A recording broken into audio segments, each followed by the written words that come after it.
rides only.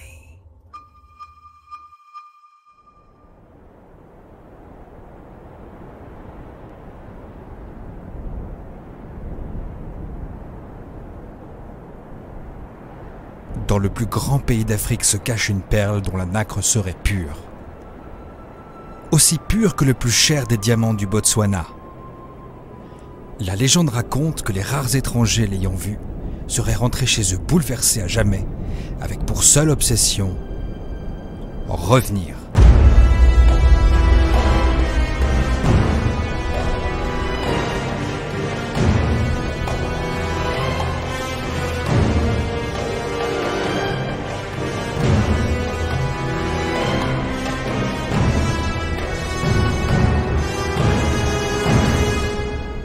Pourtant, à l'extérieur, ce pays est réputé dangereux. Il inquiète parfois et nombreuses sont les personnes qui ont essayé de me décourager d'y mettre les pieds. Mais il y avait une petite subtilité que j'ai mis beaucoup de temps à voir. Ces mêmes personnes avaient un point en commun, celui de n'y être jamais allé. C'est curieux, vous ne trouvez pas?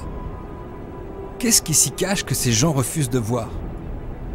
Pourquoi existe-t-il une telle dualité? Si tu veux trouver cette perle, le périple sera long et l'administration semée d'embûches, un homme m'a dit. Mais si tu y arrives, tu comprendras alors que voyager, c'est découvrir que tout le monde a tort.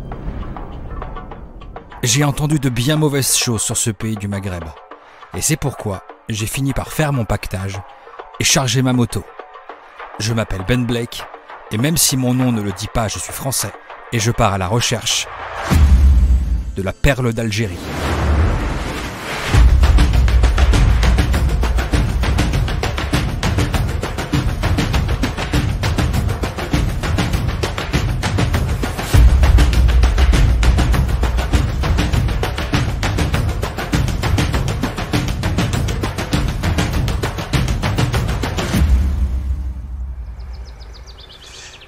Eh ben ça y est.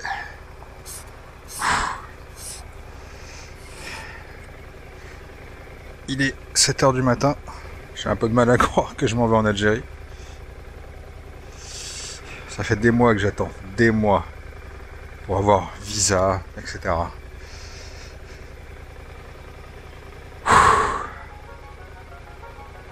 C'est parti. Direction Marseille. Mes affaires prêtes et la gueule enfarinée, j'arrive enfin au port de Marseille sans vraiment trop y croire. À la une ? Ok. Entre les nombreuses heures de recherche sur internet, presque 8 semaines d'attente pour obtenir mon visa, il m'aura fallu en tout 4 mois pour arriver ici. Eh oui, 4 mois.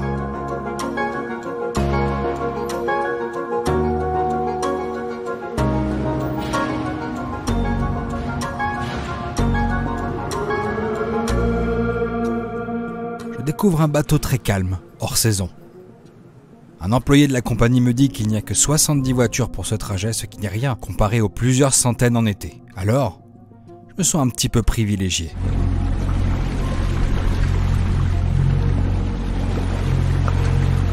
La coque du bateau découpant les vagues, je compte les heures tout en désirant qu'elles ne passent pas trop vite, afin d'apprécier les plaisirs de la navigation.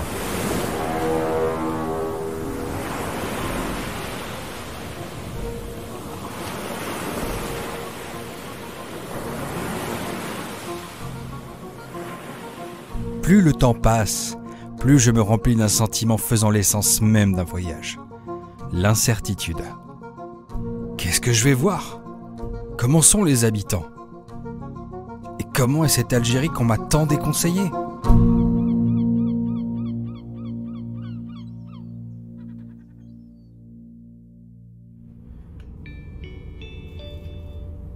Mesdames, Messieurs, nous vous informons que notre self-service Les Arbousies situé au pont 9 arrière se tient également dès à présent à votre disposition pour le service du petit déjeuner. Nous vous souhaitons un très bon appétit.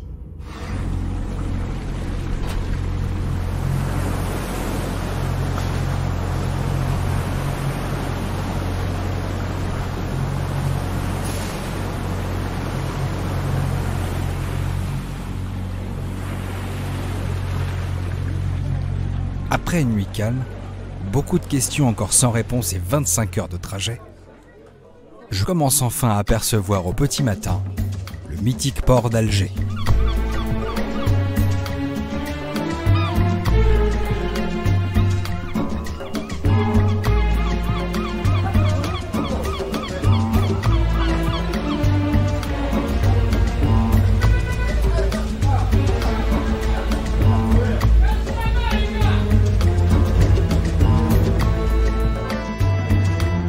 Alors que j'étais plein d'insouciance, mon premier contact avec le pays va s'avérer être un véritable festival. Lors de mon passage en douane, j'ai fait l'expérience de l'administration algérienne. Je vais être franc, c'était à elle seule une aventure au cœur des années 70. Une véritable leçon de désorganisation. J'ai dû passer 4 ou 5 contrôles d'identité, où le deuxième guichet me demandait de remettre un papier au 5e, mais surtout pas au 3e, sinon il faudrait revenir au premier. Et puis, quand j'ai cru que c'était fini, c'était au tour de la moto. Et là, j'ai littéralement attendu 4 heures. 4 heures pour quelques tampons. Un type qui s'étirait du bureau pendant 30 minutes pour revenir tel une fleur, comme si de rien n'était. Au même moment, un Algérois devant moi se retourne et me dit désabusé « Eh ouais, imagine une administration française gérée par des Arabes. » On éclate de rire, et juste après ça, il me prononcera la phrase que je vais entendre le plus de tout mon voyage. Bienvenue en Algérie.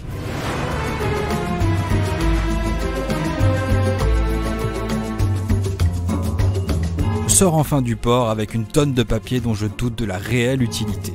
Et quoi qu'il en soit, me voilà enfin libre. Incroyable. J'ai rarement vu une administration aussi désorganisée. Mais je pense qu'on peut le dire. Je suis sur Alger. Et c'est un truc de fou. C'est un truc de malade. Maintenant, on va essayer de retrouver Khayman. Monsieur Khayman Mounir. Mon contact. Ah ouais, donc ici, c'est pas de casque, pas de gants, bas les couilles. Ah putain, je suis sur Alger, c'est un truc de ouf. Incroyable. Ça y est.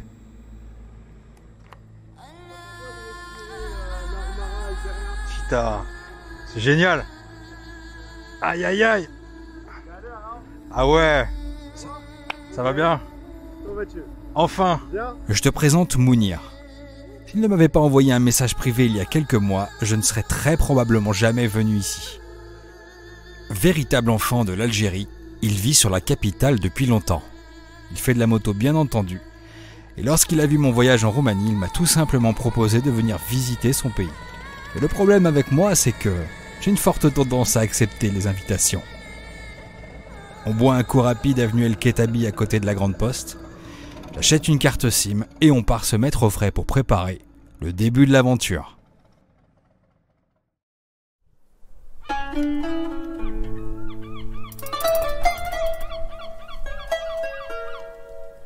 Mounir va être mon garde, mon compagnon de road trip pendant les prochains jours, pour un nombre de kilomètres encore inconnu. Il m'apprendra les us et coutumes du pays et a prévu de me présenter à des amis un peu partout sur les routes. Bon, on est jeudi, c'est la fin de matinée et aujourd'hui on va aller visiter la Casbah. Mounir, tu peux m'expliquer un peu ce que c'est la Casbah et à quel point c'est important dans l'histoire de l'Algérie? Écoute, la Casbah c'est important parce que c'est une ancienne médina. Ouais. Écoute, elle a été construite, je pense, en 1960. Ouais. Et ce qui est fascinant à la Casbah, et tu vas le remarquer après, c'est son architecture au fait. Ok. C'est au fait, t'as des maisons qui sont collées l'une à l'autre. Et c'est des maisons en général avec une seule façade. Et c'est purement une architecture, on va dire, arabo-berbère. Ok. Voilà. Je vais pas t'en dire plus. Comme ça, tu pourras découvrir par toi-même après. Eh bah écoute, je suis ultra impatient. Et puis j'ai envie de dire, bah go, c'est parti pour la Casbah alors.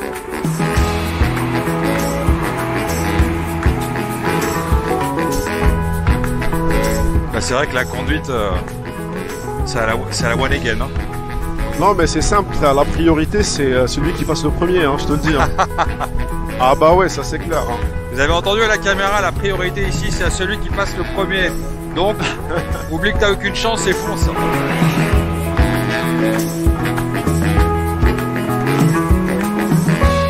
Je l'ignorais totalement, mais l'architecture d'Alger est multiculturelle. Ce qui m'a frappé tout de suite, ce sont les bâtiments haussmanniens trouvables un peu partout. Héritage de la colonisation française achevée en 1962 lors de l'indépendance, d'une rue à l'autre, j'avais l'impression d'être dans Paris. C'était vraiment déroutant. Et ce qui est incroyable, c'est qu'on peut passer d'une architecture turque qui est juste là, on tourne au téléphone et on arrive sur une architecture française, donc héritage de la colonie. J'ignore tant de choses de notre histoire commune avec l'Algérie. Et ça tombe bien parce que je suis là pour apprendre. Le goudron, c'est vrai que j'ai pas l'habitude. Dès que je pose les pieds, c'est pas le même grip. Ouais, c'est pas le même grip et tu fais attention. T'as vu la ligne discontinue et la ligne continue? Ouais. Tu vois, parce que c'est de la laque, c'est pas de la peinture étudiée, hein, attention. Hein. Ah ouais. Du coup, fais gaffe, ne t'amuse pas à rouler. Ça glisse vraiment. Alors là, t'es dans le kilomètre zéro. Avant, il y avait une plaque là-bas, je pense. Ouais. Qui indiquait le kilomètre zéro. Là, ici, elle n'y est plus. Mais là, c'est le kilomètre zéro. C'est à partir de cet endroit où tu commences à compter les kilomètres. Donc là, on est au centre du monde. Non, pas du monde. Tu vois, ça, c'est la Grande Poste. Ça, c'est la Grande Poste. Ouais. Et là, t'es au cœur d'Alger Centre. Là-bas, c'est l'hôtel Laurasie. C'est un hôtel étatique. Ouais. Il est super. T'as le parc Sofia. C'est un grand jardin à droite. Et t'as aussi un jardin ici en face. Après, t'as plein de ruelles. C'est un labyrinthe après, tu vois.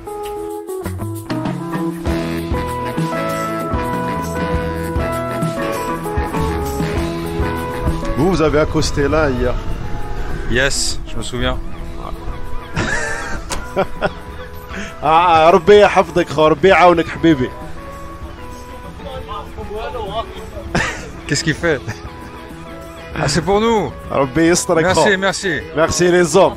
صحة يعطيك صحة Merci, merci. Tiens, vas-y. الله يسلمك. صحة خو. Merci. T'as dit si t'as besoin de haja, quoi que ce soit, on est là. Génial. N'importe quoi. T'as dit tu veux venir passer la nuit, tu viens. T'as dit d'où je venais, non? Non, ils ont deviné. Ah ouais. Ouais, ils ont deviné. Avec ma gueule. Ouais, vas-y, prends à gauche. Si je dis choukran, ça c'est bon, ça marche. Shukran, c'est merci, ouais. Ouais. Ouais. Ok. Sinon, tu dis saha, ça passe mieux. Ça. Shukran, ça fait arabe littéraire. Ça fait un peu. Ouais. Saha, c'est t'es d'Alger, quoi. Saha. Ok.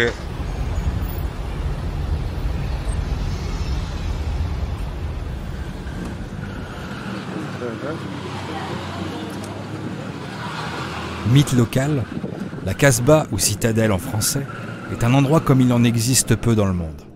Dédale de ruelles aussi biscornues les unes que les autres, cet endroit comme tout le reste du pays est étranger au tourisme de masse.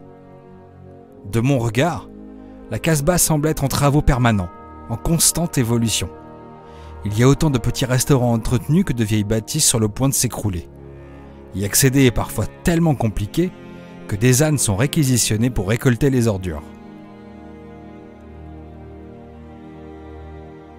Plus loin, on fait la connaissance d'un menuisier qui semble être un personnage populaire. On papote et il me raconte sa singulière vie. Pour être honnête, je sens que ma tête de blanc aux cheveux clairs ne passe pas inaperçue. C'est curieux, mais je souris intérieurement. Je me répète, mais c'est stupéfiant pour moi d'être ici. Le pays étant très difficile d'accès, j'ai l'impression de tout regarder par le trou de la serrure, comme si j'étais là, en secret.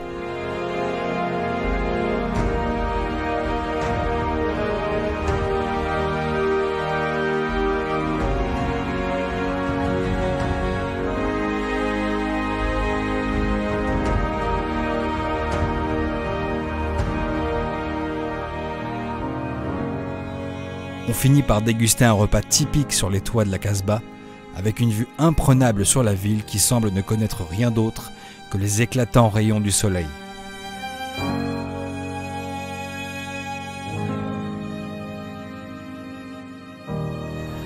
Et comment, tu vois, le rapport au... Parce que toi, tu m'as dit que tu avais divorcé. Ouais. Tu m'as parlé de ton pote. Putain, il y a un trou là. Oh, ouais, attention. Hein. Fais gaffe. Oh Hein. putain. Ouais, ils sont en train de refaire, je pense, la fibre optique. Ah oui, il faut le refaire là. Ouais. En urgence. Ouais. Tu me parlais de ton pote qui avait divorcé 4 fois. C'est quoi le... Est-ce que c'est tabou ici Quoi, le divorce? le divorce ou Oh est-ce non, que... du tout. Bon, alors là, si tu voyais le taux de divorce qu'il y a ici en Algérie chaque mois, Ah ouais? tu serais impressionné. Pour le soir, Mounir s'est engagé à me faire une surprise de taille pour le coucher du soleil. Ah, c'est impressionnant. Magnifique. Je vous cache pas que je suis éclaté. Et vraiment éclaté, très fatigué. J'ai encore le contre-coup du bateau hier et donc là on va rentrer prendre une petite douche rapide et après on va se faire un coucher de soleil de folie. Je sais pas où, il m'a réservé la surprise. On verra. Tu ne me poses aucune question qu'il me dit et tu me suis.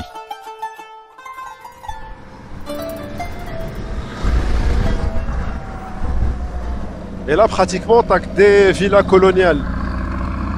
Ah ouais? Tu vois Notre-Dame là-haut? Ouais. Tu me suis, on va faire demi-tour là-bas. On peut dire que les demi-tours en Algérie, c'est artisanal. Ton pote il habite là, c'est ça? Ouais, attends. Il est en train de m'appeler, il a entendu le truc, attends.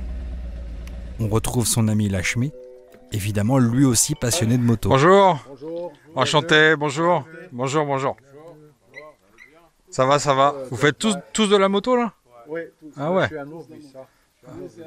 C'est pas grave, mais motard quand même. J'ai même pas de moto, même pas de vélo.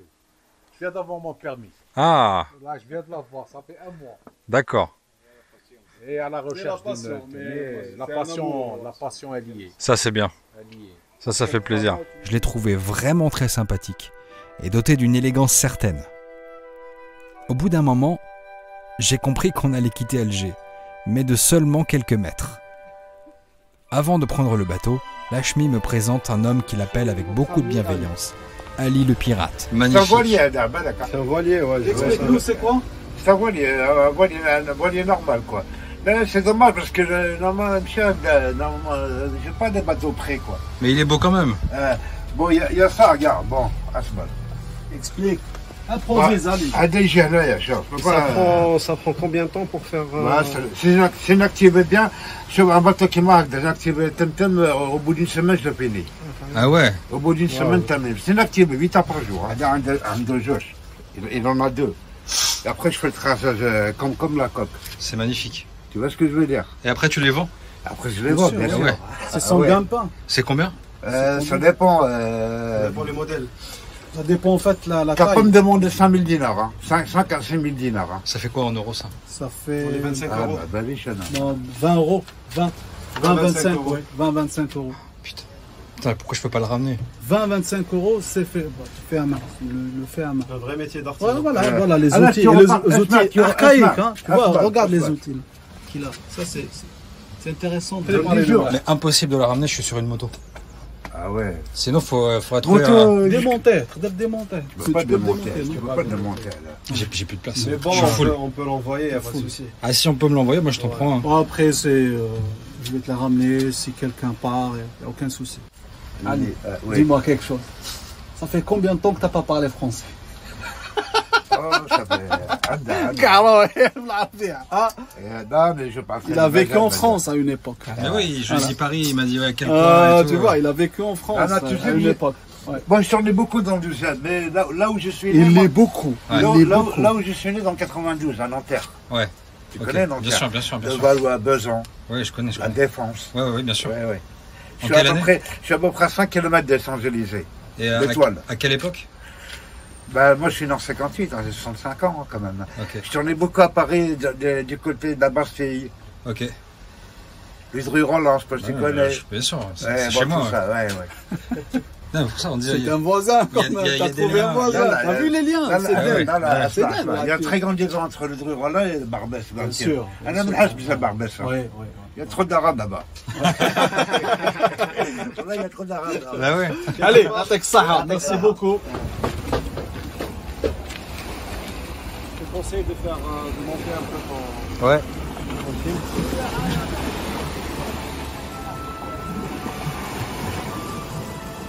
Après cette conversation suspendue avec Ali, je crois qu'il est temps d'accéder à ma surprise.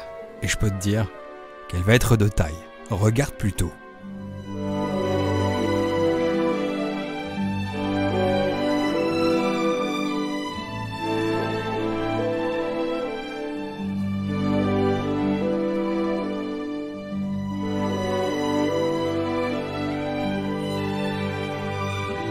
Cette prise de recul me fait voir la beauté quasi nocturne d'Alger. C'était somptueux, un des plus beaux couchers de soleil qu'il m'ait été donné de voir.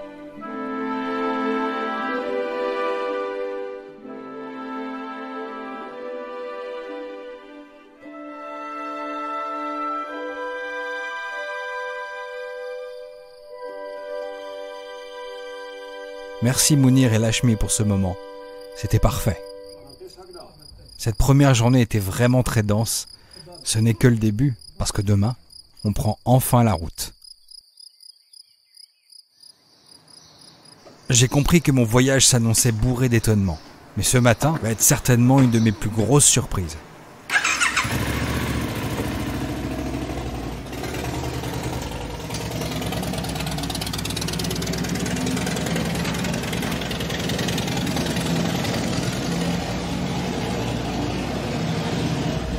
S'il y a bien quelque chose que je n'imaginais pas exister en Algérie, c'est un groupe de bikers. Des Bonjour. musulmans à moto. Enchanté. Avouez que c'est quand même Enchanté. étonnant vu de la France. Bonjour.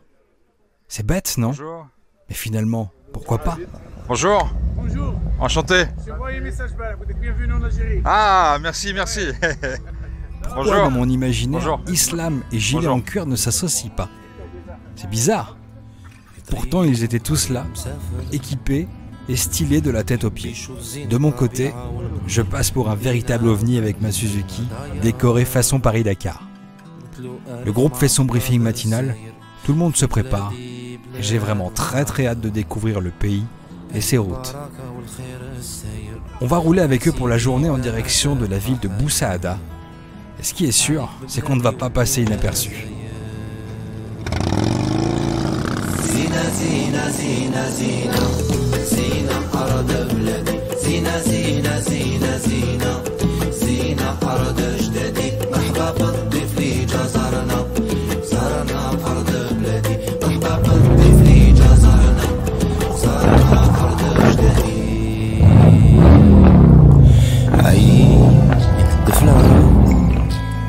Quelques heures plus tard, alors que la chaleur était à crever, un pneu éclate.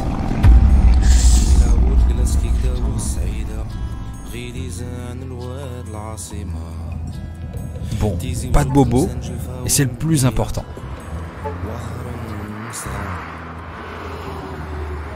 Mais très vite, 1, 2, 3 voitures s'arrêtent pour aider. On va pas se mentir, c'est pas très courant chez nous. Alors eux, c'est des oufs. Qu'est-ce que c'est que cette moto? Les gars, ils sont en tongs, pas de casque, pas de gants. Quoi, c'est un Z650.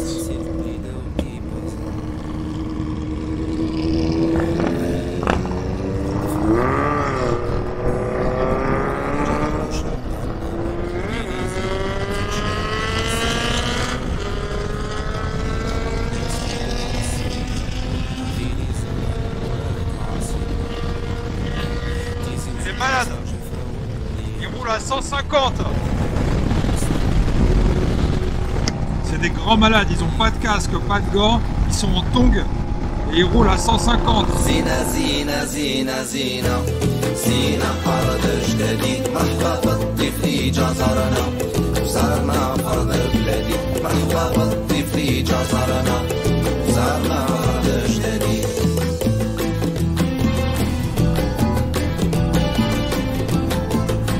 Magnifique.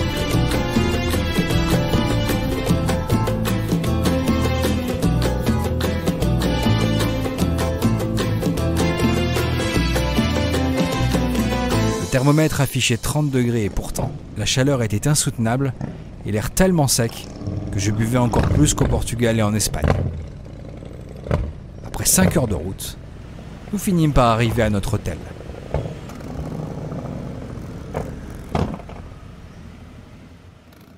On se pose, douche froide nécessaire, et les bikers me proposent de boire un coup. J'ai demandé « Tout seul ?» « Non, on t'accompagne. » Eh bien, ma foi, avec grand plaisir. Tchin tchin.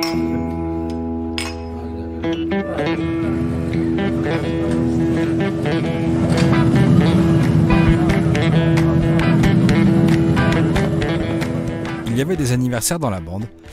Alors le soir, j'ai eu droit à une ambiance traditionnelle absolument mémorable. Spécialité culinaire en pagaille, thé au coin du feu, tout le monde était très sympathique. Alors que je commençais déjà à m'habituer aux 5 appels à la prière par jour, quelqu'un est venu s'asseoir à côté de moi en me demandant « On voit peu d'étrangers ici, qu'est-ce que t'es venu chercher en Algérie ?» Je lui ai répondu sans détour, de l'étonnement et les dunes du Sahara. Et il me répondit tout de suite « Alors, lorsque tu verras le désert, va du côté de Brézina. Non seulement tu trouveras ton étonnement, mais en plus, tu ne voudras plus jamais repartir. » J'espère qu'il a raison. Quoi qu'il en soit, après une excellente soirée à danser et rigoler, il était temps de regagner notre lit. Demain, direction Biskra.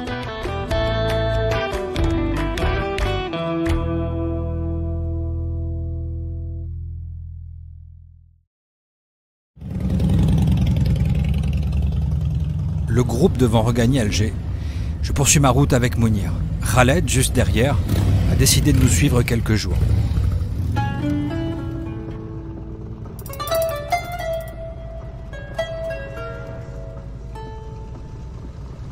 On doit mettre de l'essence. Ah, il y a une pompe d'ailleurs là-bas à gauche. On va mettre le plein. Ah oui, je le dis à la caméra parce que je ne l'ai pas encore dit, je crois. Mais ici, l'essence, c'est à l'opposé de tout ce qu'on connaît en France. Ici, un plein, ça coûte, enfin pour moi, c'est quoi, 3 €?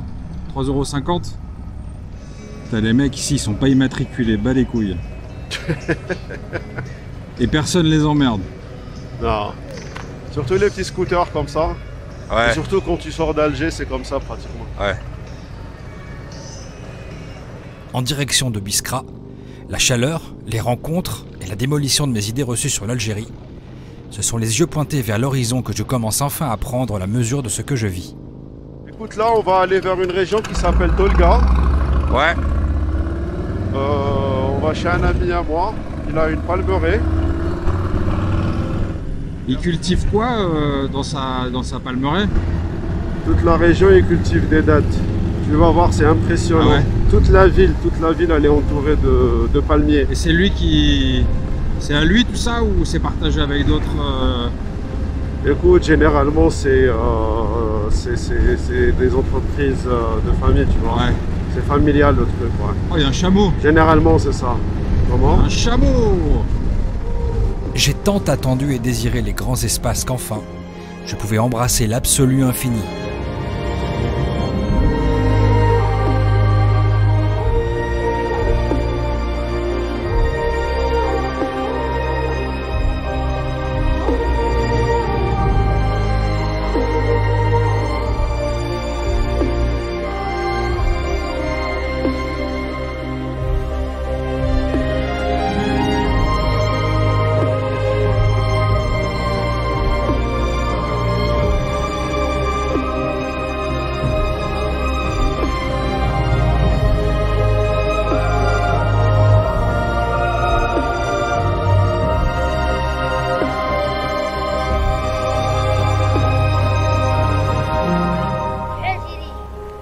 C'est quoi ton prénom?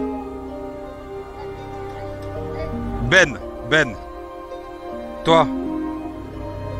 Ton nom? Bon, c'est pas demain que j'arriverai à me faire comprendre, mais au moins, on a pu échanger un peu. Plus loin, nous faisons une pause chez Karim, à Biskra justement.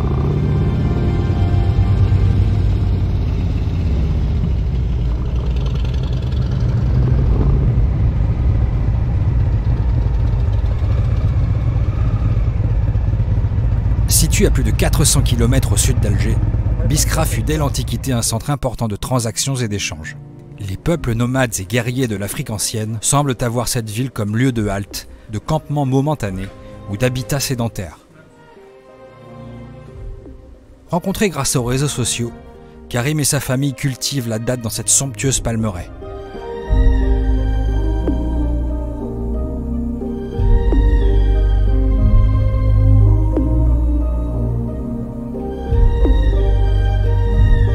Il est sympa, Karim. Il bosse dans la vidéo comme moi et on a pu beaucoup échanger et profiter de cette pause.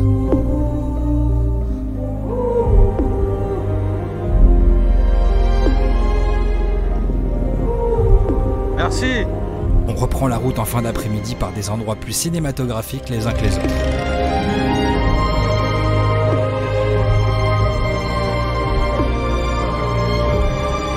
Des terres rouges et ocres où la végétation se faisait timide, j'avais le souffle littéralement coupé.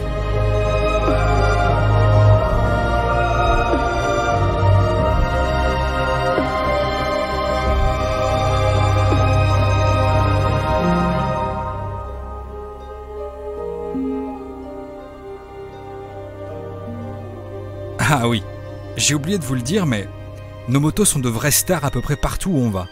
La 800 DE ici s'est prêtée au jeu du mannequinat et on dirait qu'elle a fait ça toute sa vie.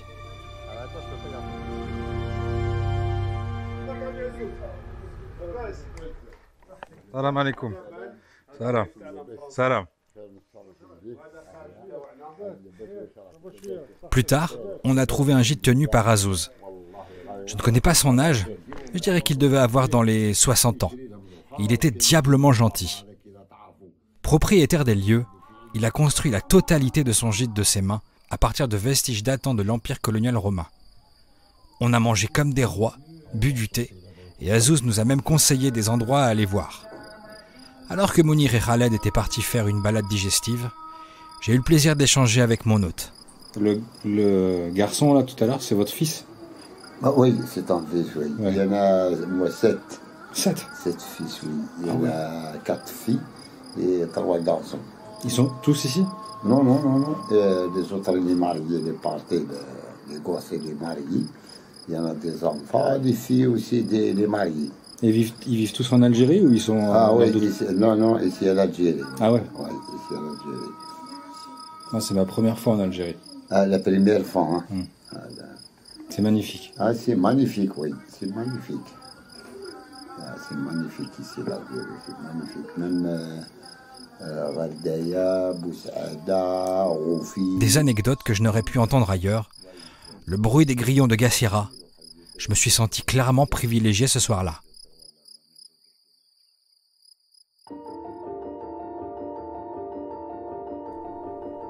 Au petit matin, j'ai décidé de me lever aux aurores et le moins que l'on puisse dire, c'est que je n'avais encore rien vu de notre environnement.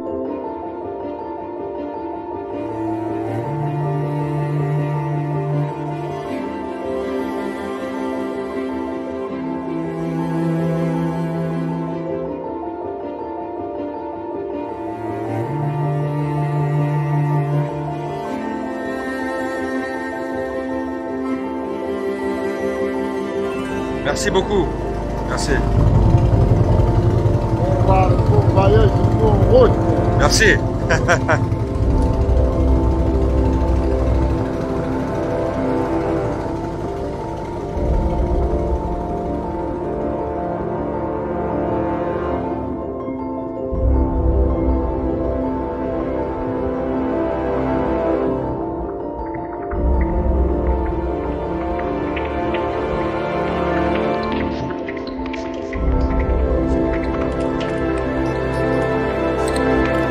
On a découvert à quelques kilomètres de nous un véritable trésor.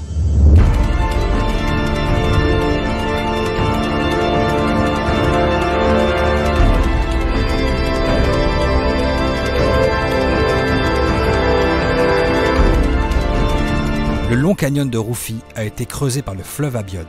Il traverse toute la contrée de Tifelfel à Mchounesh. Sur 3 ou 4 kilomètres le long de l'Oued, des jardins d'arbres fruitiers et des palmiers encaissés sont dominés par des falaises d'une hauteur de 200 mètres ou plus selon les endroits. Surplombant l'oasis, les balcons de Roufi, taillés en cascade dans la roche, ont attiré l'homme qui y a construit des demeures aujourd'hui inhabitées, datant de plus de 4 siècles.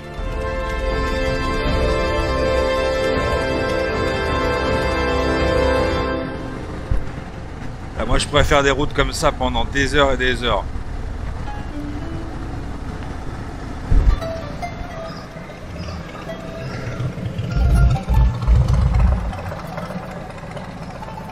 C'est à droite, c'est à gauche du coup. S'il y a une chose à laquelle je n'arrive pas à m'habituer, c'est bien le prix de l'essence.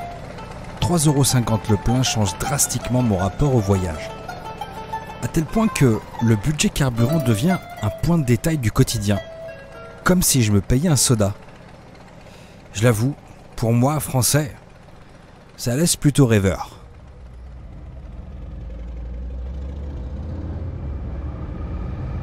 Plus on avance et plus je me sens chanceux d'être ici, en Algérie. Et pour être honnête, je crois que je n'ai strictement jamais douté d'avoir fait ce choix de voyage.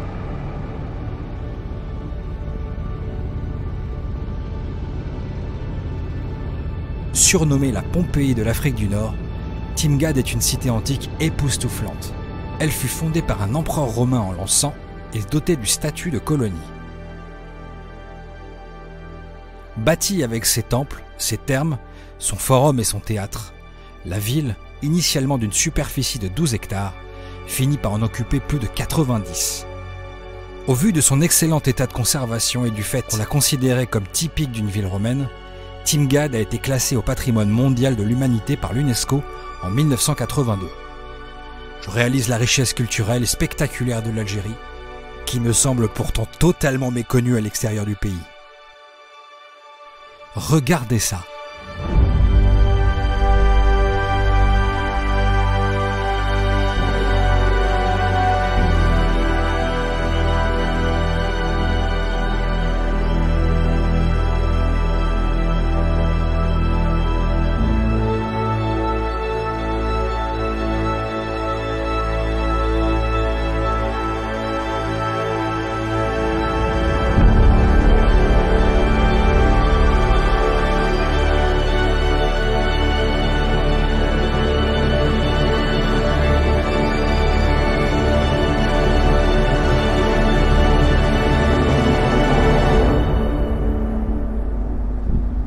C'est marrant parce que ce que tu appelles le sud, c'est par là. Merde, c'est pas grave. Oui, il va te rediriger. Ouais. Ce que tu appelles le sud, au final, c'est pas du tout vraiment le sud sur la carte. Parce qu'on reste dans la moitié nord quand même. On va dire qu'on est au milieu, c'est les portes du Sahara. Ouais. On va dire ça comme ça. Après encore de nombreux postes de contrôle policier tout le long de la route, nous avons fait une halte dans la ville de Constantine, où nous avons été accueillis par un groupe de motards complètement déjantés, drôles et surtout extrêmement heureux de nous recevoir. Les gars, c'est assez fou ce qui se passe. On est actuellement en train de visiter Constantine le soir, de nuit. Il y a des lumières magnifiques. Il y a 4 ou 5 motos, un Dodge. C'est incroyable.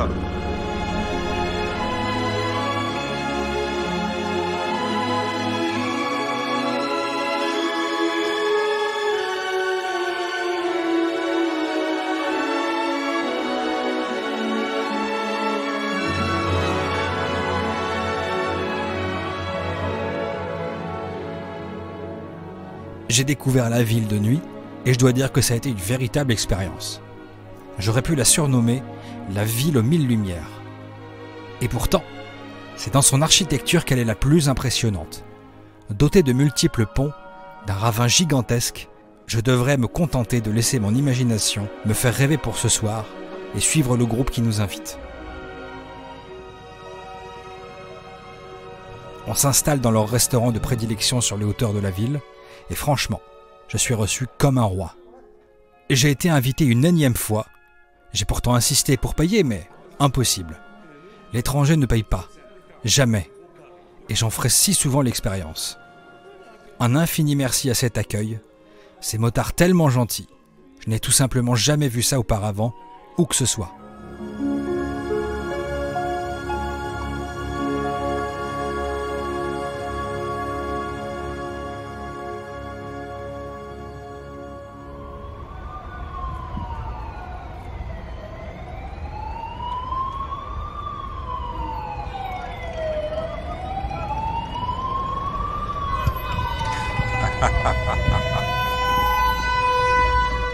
Ils me font marrer tout ça s'engueuler. Étant un peu fatigué, on a décidé de faire un break de 2 jours à El Kala, station balnéaire où Mounir venait passer ses étés étant enfant. La route pour le coup n'étant pas particulièrement intéressante, je vais en profiter pour vous raconter quelques observations. Je ne peux pas tout montrer au montage, mais il y a des contrôles de police à peu près partout. Je ne vais pas vous mentir, pour moi, c'est très particulier. On m'a assuré sans cesse que c'est pour ma sécurité, et pourtant, jusqu'ici, je n'ai jamais senti la moindre insécurité. Néanmoins, à mon humble avis, je ne conseille pas particulièrement de venir rouler seul ici, comme ça d'entrée de jeu. Pas que ce soit dangereux, non, je vous ai dit que ça ne l'était pas. Malgré tout, avant de rouler seul, il y a quelques us et coutumes à connaître. Rien de fou, mais un certain comportement à adopter auprès des forces de l'ordre. Et pourquoi tant de contrôle, me direz-vous? À ce stade de mon voyage, beaucoup de gens m'ont parlé de ce qu'ils appellent la décennie noire. Au début des années 90, l'histoire de l'Algérie est marquée par un épisode de violence qui va durer 10 ans et faire entre 150 et 200 000 victimes sur fond de crise. Une période sombre qui a terrorisé les Algériens et marqué le pays à tout jamais, au point d'instaurer une sécurité maximale et des contrôles routiers très réguliers quelques années plus tard. Bonjour. Enchanté. Bonjour, bonjour. Enchanté, salam, salam. Salam. Salam. Ouais. Ouais. C'est à l'opposé de ce que j'imaginais. Ouais. C'est très beau. Arrivé à El Kala, je fais la connaissance des cousins de Mounir et l'un d'eux me confie qu'il ne voit jamais de touristes français dans le coin. Le temps de me refaire une beauté pour la coquette somme d'1,50 € et de plaisanter avec le coiffeur, on part passer l'après-midi à la plage.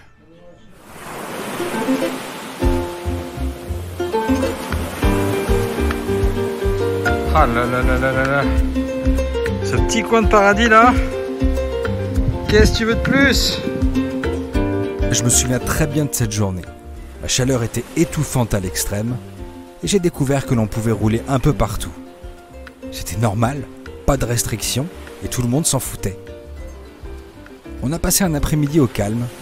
C'était vraiment sympa, ici, au pied de la Méditerranée.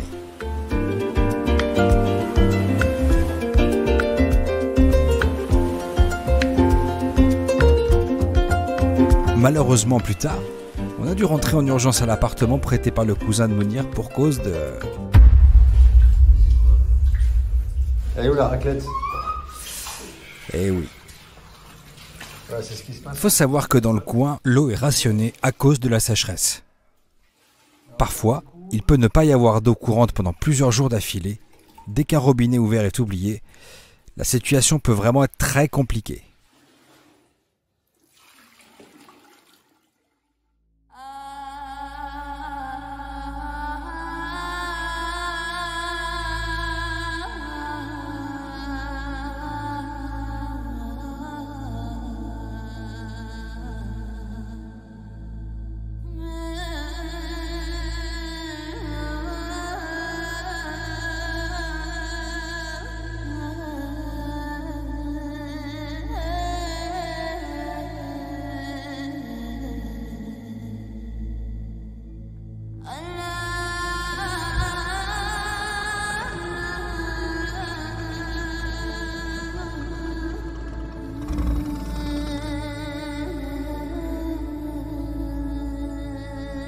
Nous venions de quitter El Kala et je n'avais qu'une seule chose en tête, le désert et ses dunes.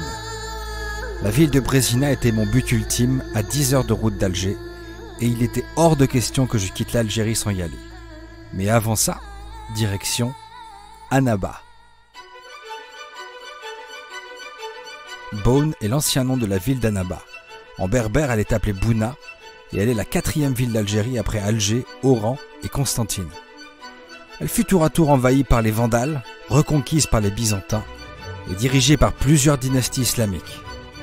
Elle connut une période ottomane puis espagnole du XVIe au XIXe siècle, avant d'être occupée par les Français dans le cadre de la colonisation de l'Algérie.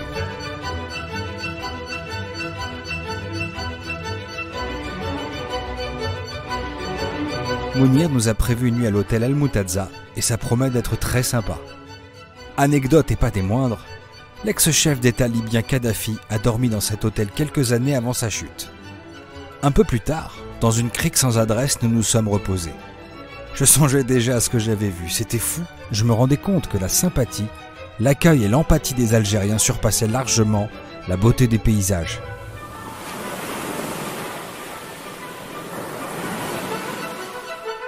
Alors qu'on me disait sans cesse au début « N'y va pas, c'est dangereux, c'est compliqué », l'expérience de ce voyage semblait être tout le contraire.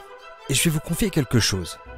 Depuis mon arrivée, depuis que j'ai posé mes roues sur le territoire algérien, je n'ai pas dépensé le moindre centime. Ce n'est pas faute d'avoir essayé de payer à maintes reprises, mais c'était à chaque fois catégoriquement refusé. On me répétait à chaque fois la même phrase « Tu es mon invité ».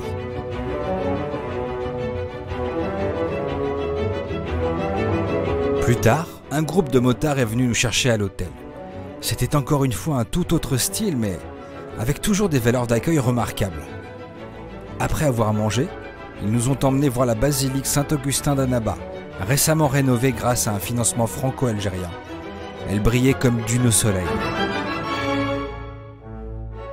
Les motards ici, c'est encore une autre façon de voir les choses qu'à Constantine. Ils sont quand même vachement plus disciplinés. Et ce qui est marrant, c'est qu'il y a un côté vachement plus... il y a quelques trails, mais il y a tu sens qu'il y a une vraie envie de faire découvrir leur ville, quoi. Parce qu'en fait, le monde de la moto ici en Algérie ces dernières années, c'est vraiment le boom, tu vois. Et beaucoup de jeunes sont en train de découvrir ça. Et au fait, ils découvrent une certaine liberté à travers la moto.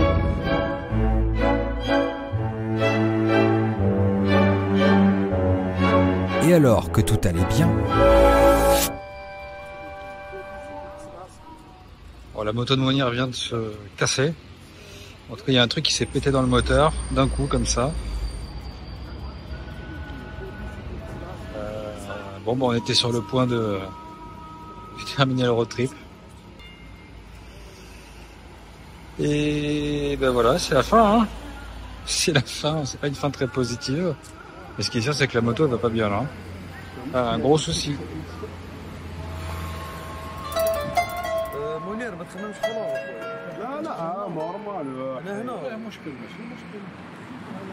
D'un coup, c'est comme si un bout de métal était coincé dans le moteur. Il était inutile d'insister, sinon il allait tout casser. Il semble malheureusement que le voyage doive s'arrêter là. Spectaculaire serait un mot bien trop étroit pour décrire ce que j'ai vécu en Algérie. Je l'ai déjà dit plus tôt, mais l'accueil des habitants est sans pareil et écrase absolument tout sur son passage.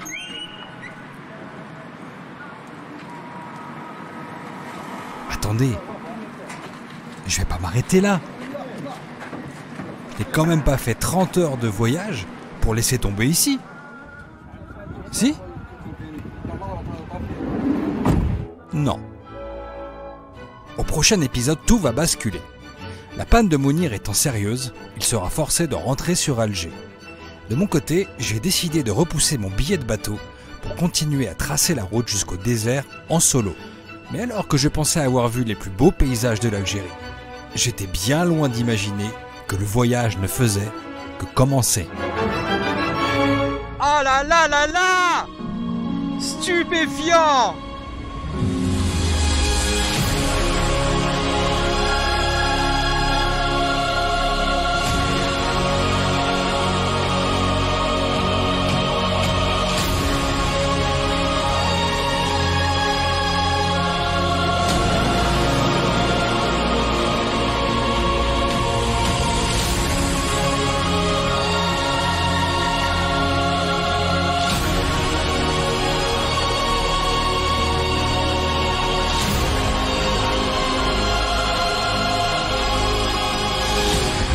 Personne à l'horizon. C'est incroyable.